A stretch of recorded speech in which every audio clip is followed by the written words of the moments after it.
طلال چودھری صاحب مسلم لیگ نون کے رہنما ہمیں جوائن کر چکے ہیں۔ طلال چودھری صاحب شکریہ آپ کے وقت کے لیے۔ سر دعویٰ کرپشن کے خاتمے کا، لیکن ثبوتوں کے ساتھ اب ان کی کرپشن بے نقاب ہو رہی ہے۔ فرح گوگی صاحبہ کی 3 سالوں میں ظاہری اثاثوں میں 420% ان کے اثاثوں میں اضافہ ہوا ہے۔ ایک طرف کرپشن کے خاتمے کا بات کر رہے تھے اور دوسری طرف اس طرح سے کرپشن کو لگے ہی جا رہے تھے، بس پیسہ کمائی جا رہے تھے۔ یہ تضاد تھا، کیا تھا سر؟ یہ دیکھیں، یہ لیول پلینگ فیلڈ ہے جو کہ عمران خان مانگ رہے ہیں کہ ان کے لیے جو لوٹ مار ہے، جو پنکی اور گوگی ہیں وہ اس طرح لوٹتی رہیں، سارے کوئی ادارہ پوچھے نہ۔ یعنی یہاں پر تو اگر آپ کسی کے اثاثوں میں سیاستدان کے کوئی 10% اضافہ ہو تو اس پہ نظریں آ جاتی ہیں اور اس پہ 20 انکوائریاں آ جاتی ہیں، اتنے 100% اضافہ۔ اور یہ تو ابھی ڈکلیئرڈ ایسٹ ہے، انڈکلیئرڈ ایسٹ، اور جو فرنٹ مینوں کے ذریعے انہوں نے کیا ہے وہ اس کے علاوہ ہیں، اور یہ کہانیاں بہت زیادہ ہیں۔ اور یہ چاہتے عمران خان کے ایسی لیول پلینگ فیلڈ ہو، نہ عدلیہ پوچھے نہ ادارے پوچھے، اگر کوئی افسر پوچھے تو اس کو اٹھا کے اس کے عہدے سے پرے کیا جائے اور عدلیہ ان کی مرضی کی ہو۔ کوئی سونامی ٹری پر بھی سٹے ہو، پشاور بی آر ٹی پہ بھی سٹے ہو، فورن فنڈنگ پہ 8 سال کا سٹے ہو، آپ کی اپنی جو گھڑی کا معاملہ ہے، آپ کے میری گھڑی میری مرضی، یعنی یہ سب کچھ جو ہے یہ لوگوں کو پہلے یہ پتہ ہونا چاہیے، اور اس کا حساب عمران خان نے دینا ہے۔ نہیں تو گوگی کی بیچاری کی کیا حیثیت ہے پنجاب میں؟ یہ تو درجہ چہارم کا آدمی ٹرانسفر نہیں کرا سکتی تھی، جو پورے پنجاب میں آئی جی سے لے کے سپاہی تک اور پٹواری سے لے کے چیف سیکرٹری تک اپنی مرضی کے لگواتی رہی پیسے لے کے۔ تو یہ سب کچھ جو بنی گالا اس کا محور تھا، جو کہ منی گالا تھا۔ یہ گوگی لیکس اور پنکی لیکس اصل میں عمران کی کرپشن کی چند جھلکیاں ہیں۔ ٹھیک، اچھا طلال چودھری صاحب، ٹیکس ایمنسٹی اسکیم بھی آپ کو یاد ہوگی کہ ٹیکس ایمنسٹی اسکیم بھی دی گئی تھی چیئرمین پی ٹی آئی کے دور میں، اور اس سے بھی بھرپور فائدہ اٹھایا تھا فرح گوگی صاحبہ نے۔ تو اب جیسے جیسے ان کے کارنامے سامنے آ رہے ہیں، ٹیکس ایمنسٹی اسکیم سے فائدہ اٹھا رہے ہیں، اربوں کے اثاثے جو ہیں وہ کھربوں میں ان کے بنتے جا رہے ہیں، تو کیا یہ فرح گوگی صاحبہ کے لیے پاکستان تحریک انصاف کی حکومت آئی تھی، یا یہ عام عوام کے لیے حکومت تھی؟ عوام کو تو کچھ بھی نہیں ملا، بلکہ جو دعوے کیے گئے تھے عوام سے کہ بھئی آپ کو روزگار دیں گے، آپ کو گھر دیں گے، وہ تو سارے دعوے ہوا ہوئے۔ تو کیا پھر یہ ان لوگوں کے لیے حکومت تھی جن لوگوں نے مال بنایا؟ دیکھیں، تبدیلی کا نعرہ لگایا گیا تھا، اور خان صاحب نے واقعی تبدیلی جو ہے اس کے فرح گوگی کی زندگی میں، آنٹی پنکی کی زندگی میں اصل تبدیلی آئی ہے۔ یعنی وہ جن کو پاس پہلے عام انگوٹھی نہیں ہوتی تھی، وہ ہیرے کی انگوٹھی پہنتی تھی، اور یہ لوگ جن کا کوئی وہاں سپاہی کہنا نہیں مانتا تھا، ان کے پیچھے پیچھے آئی جی ان کی مرضی سے لگتے تھے، یہ اس کا سودا کرتی تھی۔ پنجاب میں ڈپٹی کمشنر کی پوسٹیں بکتی تھیں اور اس کے پیسے ان کو جاتے تھے، اور یہ سب کچھ جو تھا یہ کھیل ہوتا رہا ہے، اور یہ اصل تبدیلی ہے، اور تبدیلی ان کی زندگیوں میں آئی ہے۔ یہ کیا کہتے ہیں، جن کے پاس لاکھوں روپے نہیں تھے وہ اربوں کے مالک بنے ہیں، اور یہ حساب عمران کو دینا ہے۔ نہیں تو یہ ادروائز یہ سب کچھ ہو نہیں سکتا تھا اگر عمران خان کے ساتھ ان دونوں کا تعلق نہ ہوتا، آنٹی پنکی کا اور گوگی کا۔ اور یہ لیکس جو ہے، گوگی لیکس، پنکی لیکس، یہ اصل میں عمران کی کرپشن کی داستان۔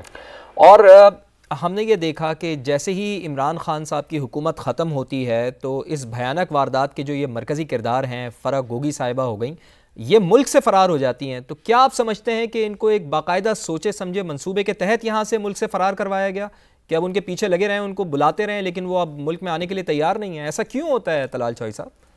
اس میں تو یہ یقینی بات ہے نا، اس میں تو کوئی دو رائے نہیں ہے۔ یہ وہ ان کو اس کے بعد عمران خان ان کے حق میں پریس کانفرنسیں کرتے رہے ہیں جی ہاں، کہ وہ بیچاری گھریلو، اور وہ بیچاری نے کیا کیا ہے، اس نے تو ڈپٹی کمشنر اور کمشنر کی پوسٹوں کی نیلامی کی ہے نا، یہ کون سا کوئی قصور ہے؟ اور اگر اس نے 2 4 10 پلاٹ کسی رشوت میں لیے ہیں تو اس سے کیا فرق پڑتا ہے؟ اور لاہور کے گلی محلے، ان دو دوستوں کی، گوگی اور پنکی کی جو داستانیں ہیں، وہ سارے لاہور کے لوگ جانتے ہیں، وہ میں بتاؤں تو مجھے زیب نہیں۔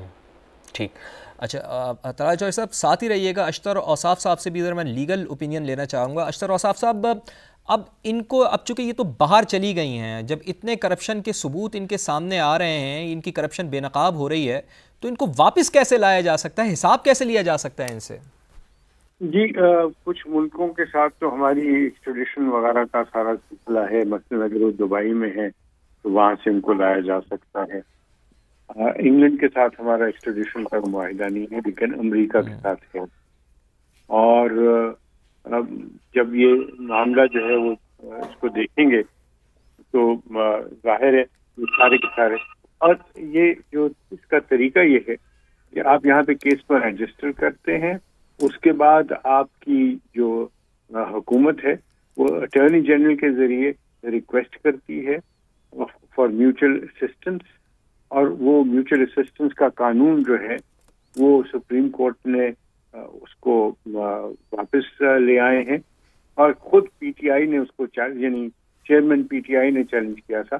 اب اگر وہ نیب کا قانون میں جو میوچل اسسٹنس کی باتیں تھیں جس میں اس قانون کو اسٹریم لائن کیا گیا تھا, وہ واپس آ گیا ہے اور اس کا نقصان انہی کو ہوگا. اور یہ سارے معاملات جو ہیں یہ بڑے احسن طریقے سے یہ کیے جا سکیں گے, کیونکہ پوری دنیا میں ایک عالمی قسم کی مہم چل رہی ہے کرپشن اور کرپٹ پریکٹسز کے خلاف. ٹھیک, تو اس میں کوئی ایسا ایشو نہیں ہوگا. صحیح, کیونکہ اگر ہمارے پاس ایویڈنس ہے اور ایویڈنس یقیناً ڈاکیومنٹری ہے تو ان کو وہاں سے لانے میں کوئی دشواری پیش نہیں آ سکتی. ناصر حسین شاہ صاحب بھی پاکستان پیپلز پارٹی کے رہنما ہمیں جوائن کر چکے ہیں. شاہ صاحب بہت شکریہ آپ کے وقت کے لیے.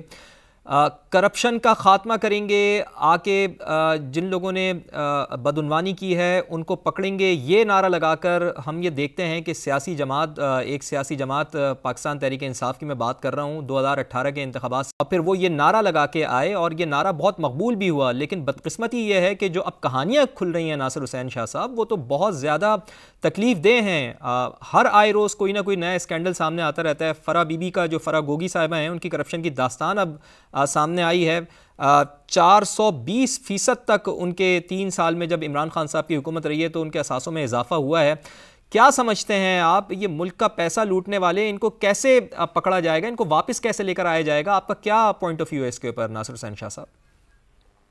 دیکھیں, یہ تو صرف ایک ہی اگر کہانی صرف فرح گوگی کی جس طرح آپ بتا رہے ہیں, یہ تو ایک بہت ہی چھوٹا سا ایک کوئی حصہ جو سامنے آ گیا ہے, جو انہوں نے کرپشن کی, ٹرانسفر پوسٹنگ اور پھر اور بھی بہت سارا سلسلہ, جو یہ پوری ایک فگر ہے جو صرف انہی کی ہے. اور اس میں بڑی یہ بھی بات ہے کہ یہ بہت سارے اثاثے وہ ہیں جو انہوں نے ڈکلیئر کیے ہیں.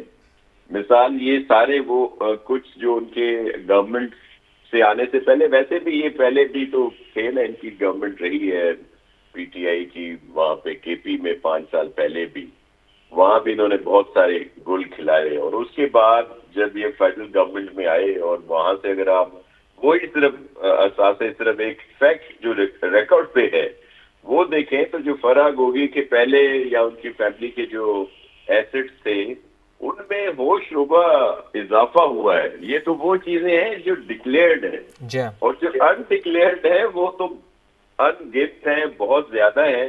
لیکن ان میں ہی آپ دیکھ لیں 420 ٹائمز سے زیادہ اضافہ ہوا ہے, اور وہ جو دیگر ہے اس میں سے کوئی آپ حساب ہی نہیں لگا سکتے. یہ تو صرف ایک فرح گوگی کا. اور اس میں آپ دیکھ لیں کہ وہ حلیم صاحب بھی ان کے بڑے قریبی رہے ہیں, وہ بالکل الفیہ بھی کہہ رہے ہیں یہ سارے پیسے بنی گالا جاتے تھے اس میں. اور یہ تو وہ مطلب یہ تو ایک حصہ ہے نا, فرح گوگی کو تو یہ حصہ ملا ہوگا, یہ اس حصے کے اتنے پیسے ہیں. باقی جو انہوں نے پہنچائے ہیں, جو اصل جو بھی ہے, اس کا تو کوئی اندازہ آپ نہیں کر سکتے کہ وہ 2017 یا 2020 سے لے کے ان کے اگر دیکھیں تو صرف ان کے اکاؤنٹ میں ہی پتہ نہیں کتنے کروڑوں روپے کا جو ہے اور اربوں کی وہ ٹرانزیکشنز ہیں, اور پھر ان کے جو اثاثے ہیں وہ ایک دم بڑھ جاتے ہیں. یہ تو میں صرف آپ کا دلانا چاہ رہا ہوں توجہ کہ یہ صرف ایک مہرہ فرح گوگی جس کو آپ کہہ سکتے ہیں. اسی طرح پتہ نہیں کتنے اور لوگ, یہ جو اسکینڈل ابھی وہ جو بڑا ان کا نام تھا بلین ٹریز اور یہ لگا رہے ہیں، پھر وہ جو دوسرے پروجیکٹ تھے جن کے لیے انہوں نے آپ نے دیکھا کہ اسٹے لیے ہوئے تھے. ویسے یہ پارسا بنے ہوئے تھے، لیکن جب انکوائری شروع ہوتی تھی تو پی ٹی آئی والے اسٹے لے آتے تھے. بلکہ آپ کو یاد ہوگا جب کے پی میں بھی انہوں نے احتساب بیورو ایک بنایا تھا، وہ میرے خیال میں کوئی ریٹائرڈ جنرل صاحب تھے، انہوں نے جب حقیقتیں سامنے کی تو وہ ادارہ ہی ختم کر دیا گیا.